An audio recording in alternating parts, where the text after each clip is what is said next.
की गुस्ताखी की, और क्या हुआ, शहबाज शरीफ जाकर उनके फिराज कदमों में गिर पड़ा। ये हमारे लिए भी शर्म की बात है और उनके लिए तो है नहीं, क्योंकि उनको तो नबी से कोई प्यार नहीं, उनको नबी से कोई मोहब्बत नहीं।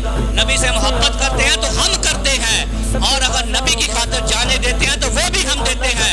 हमारे कितने लोग शहीद हुए वो फ्रांस को जवाब देने के लिए, लेकिन ये जवाब देने की बजाय उनके कदमों में जाकर गिर पड़े हैं।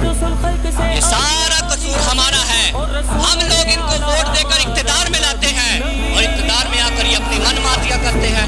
चाहिए तो ये था कि उन्होंने उनके पास जाते, लेकिन उनको जवाब देने के लिए जाते, उनके पांव पर गिरने के लिए ना जाते।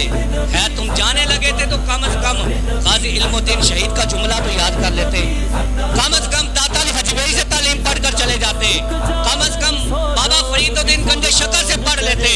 हजूर गाजी इल्मुद्दीन शहीद रहमतुल्लाह अलैह, आप जिस वक्त अदालत के अंदर पहुंचे तो वो जज कहने लगा कि हम तौहीन अदालत बर्दाश्त नहीं कर सकते, तो आपने एक जुमला कहा था, आपने फरमाया जज साहब, आपसे अगर तौहीन अदालत बर्दाश्त नहीं होती तो मुसलमान फिर तौहीन नबी कैसे बर्दाश्त कर जाएंगे। कम से कम गाजी इल्मुद्दीन शहीद का ये जुमला तो याद रखते, तो जाकर उनके कदमों पर गिर गए। तुम्हें क्या पता कि रसूलुल्लाह की इज्जत का मसला कितना हसास है। हजरत उर्वा बिन मसूद सकफी ये बात के अंदर मुसलमान हो गए थे, काफिरों की तरफ से आए, नबी अलैहिस्सलाम की बारगाह में बातचीत करने के लिए आए। और अरब के अंदर ये रिवाज हुआ करता था कि जब कोई बंदा बड़े बात करते थे, ऐसे बड़े लोग की दाढ़ी की तरफ हाथ बढ़ाते थे, और नबी अलैहिस्सलाम के साथ उर्वा ये बात करता करता ऐसे इसने हाथ बढ़ाया ना नबी अलैहिस्सलाम की दाढ़ी की तरफ, और पीछे रसूल इस्लाम के कंधे के